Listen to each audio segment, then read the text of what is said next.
Assalamualaikum warahmatullahi wabarakatuh. Perkenalkan, saya Abdul Muhaimin, peserta PKDP Peningkatan Kompetensi Dosen Pemula PTP UIN Raden Fatah Palembang. Perkenankan, pada kesempatan kali ini kita akan membahas moderasi beragama.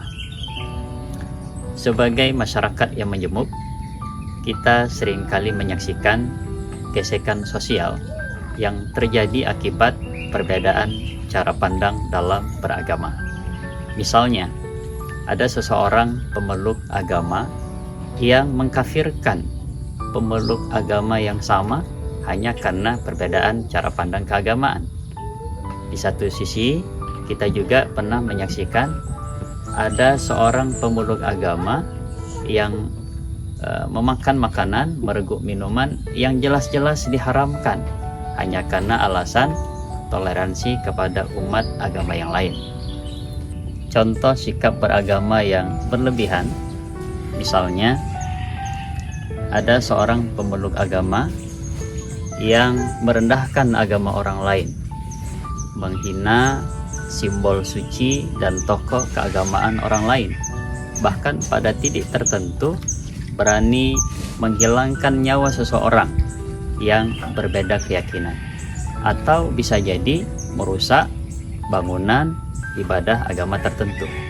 Nah, ini beberapa contoh sikap beragama yang ekstrim atau berlebih-lebihan. Apa itu moderasi? Moderasi artinya jalan tengah. Lalu, apa itu moderasi beragama? Moderasi beragama artinya cara beragama jalan tengah. Ada pertanyaan, apakah sama moderasi beragama dengan moderasi agama? Tentu saja jawabannya tidak sama. Kenapa? Agama tentu saja tidak perlu dimoderasi, karena agama sendiri sudah mengajarkan prinsip-prinsip moderat, adil, dan keseimbangan.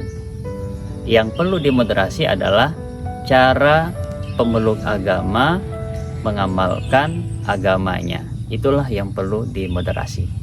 Ketika berbicara moderasi beragama, kita akan menemukan salah satu firman Allah Subhanahu wa taala dalam surat Al-Baqarah ayat 143. A'udzubillahi minasyaitonir rajim. Wa kadzalika ja'alnakum ummatan wasata. Di situ ada kata wasata, artinya moderat atau moderasi.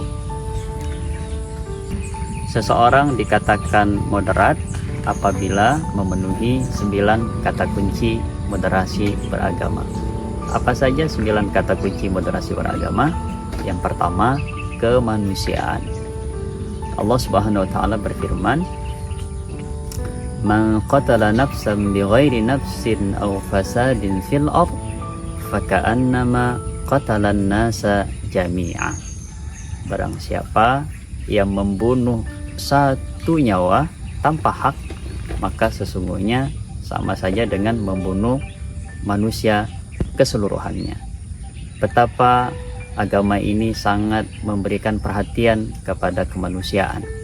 Satu nyawa yang mati atau dibunuh tanpa hak itu sama saja dengan menghilangkan manusia keseluruhannya.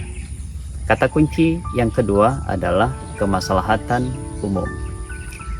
Kita juga dapat mengambil dalil dari Al-Quran. A'udzubillahi minasyaitonir rajim. Man 'amila salihan min zakarin aw untha wa huwa mu'min falanuhyiyannahu hayatan thayyibah. Barang siapa yang melakukan amal kebaikan, kemaslahatan, baik laki-laki maupun perempuan, maka Allah akan memberikan penghidupan. Betapa banyak ayat-ayat yang membicarakan tentang kemaslahatan. Begitu juga dengan hadis Rasulullah SAW, khairun nasi anfa'uhum linnasi. Sebaik-baik manusia adalah manusia yang memberikan manfaat sebanyak-banyaknya kepada orang lain. Kata kuncinya adalah kita berikan kemaslahatan, dan kita jauhi kemudaratan. Kata kunci moderasi beragama yang ketiga adalah adil. Allah Subhanahu wa taala berfirman, "I'dilu huwa aqrabu littaqwa." Berbuat adillah, karena adil lebih dekat kepada sifat takwa. Adil kepada siapapun.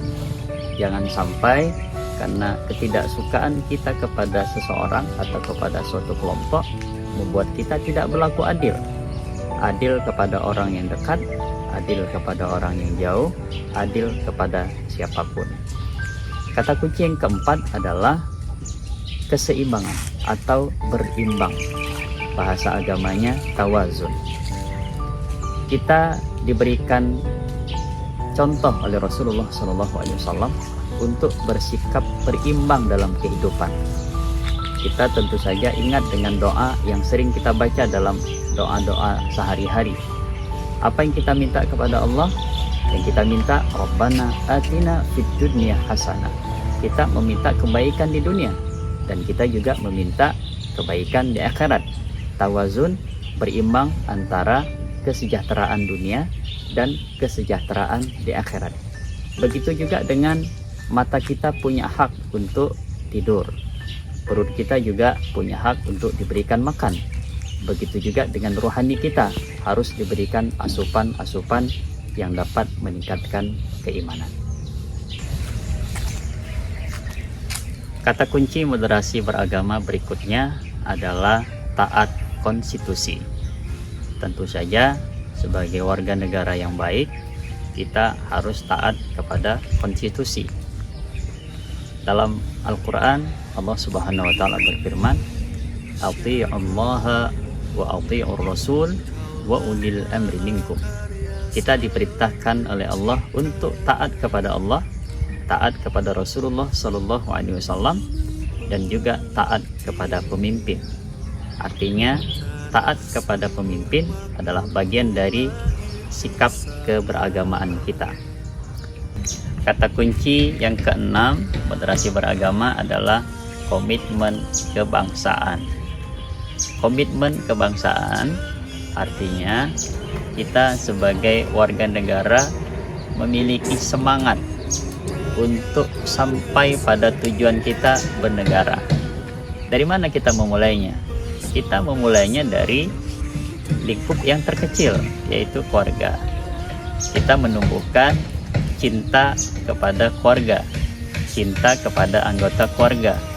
Nilai-nilai kecintaan kepada keluarga inilah yang harus kita tumbuhkan di lingkungan yang terkecil. Karena keluarga adalah lingkup terkecil dari negara, dan dia akan diperluas kepada lingkungan. Bagaimana kita menciptakan suasana yang damai, mulai dari lingkungan keluarga, kemudian kita teruskan kepada lingkungan rumah tangga yang lebih besar lagi, tetangga, masyarakat di lingkungan tempat kita tinggal, dan selanjutnya tentu saja tujuan bernegara itu akan kita capai dengan sama-sama saling menghargai, saling mencintai sesama anak bangsa. Yang ketujuh adalah toleransi. Nah, tentu kita semuanya sudah sangat hafal dengan ayat A'udzubillahi minasyaitonirrajim, lakum dinukum waliyadin. Bagimu agamamu dan bagiku adalah agamaku. Kata kunci moderasi beragama yang kedelapan adalah anti kekerasan. Kalau kita membaca Al-Quran, kita akan sampai pada satu ayat yang mengisahkan tentang Fir'aun yang diutus kepadanya seorang rasul bernama Musa. A'udzubillahi minasyaitonirrajim. Idhaba ila fir'auna innahu tagha faqula lahu qawlan layyina. Allah Subhanahu wa taala memerintahkan kepada rasulnya Musa untuk menemui Fir'aun. Kita semua tahu bagaimana watak sifat Fir'aun. Dia mengaku sebagai Tuhan. Dia zalim kepada siapapun. Tapi Allah tetap memerintahkan kepada rasulnya untuk menemui Fir'aun, dan apa yang Allah perintahkan berikutnya? Faqula lahu qawlan layyina. Berkatalah berkomunikasilah kepadanya dengan bahasa yang lembut. Kita bisa saksikan kepada Firaun saja yang zalim, kita diperintahkan untuk berkata yang lembut, apalagi kita kepada sesama manusia, kepada pemeluk agama. Tentu saja ini sikap harus kita patuhi dan kita jadikan pedoman keteladanan dalam hidup bermasyarakat. Kata kunci yang ke-9 dan sekaligus sebagai penutup adalah penghormatan kepada tradisi. Kita bisa menyebutnya tradisi, kita bisa menyebutnya budaya, atau juga local wisdom. Dalam satu kaidah kita mengenal al-'adatu muhakkamah. Satu adat atau tradisi bisa menjadi hukum. Kita sebagai masyarakat yang hidup berdampingan, baik sesama pemeluk satu keyakinan atau berbeda keyakinan, tentu saja di masyarakat memiliki tradisi budaya tertentu. Oleh karena itu, apa yang sudah kita yakini sesuatu tradisi yang benar, ya kita teruskan sebagai budaya tradisi yang baik yang memberikan kemaslahatan. Tetapi apabila kita melihat ada satu yang tidak sesuai dengan keyakinan keagamaan kita, tentu saja kita tidak bisa memaksakan agar keyakinan yang kita anggap benar ini kita paksakan kepada orang lain untuk mengikuti. Atau sebaliknya, kita juga tidak setuju dengan satu pendapat, pandangan keagamaan, tentu saja kita tidak harus mengikuti pandangan keagamaan yang berbeda dengan pandangan keagamaan kita yakini. Inilah 9 kata kunci moderasi beragama, dan kalau kita memenuhi 9 kata kunci moderasi beragama ini, kita sebagai orang yang mempraktekkannya disebut sebagai orang yang moderat. Demikian dari saya. Demikian saya tutup dengan Assalamualaikum warahmatullahi wabarakatuh.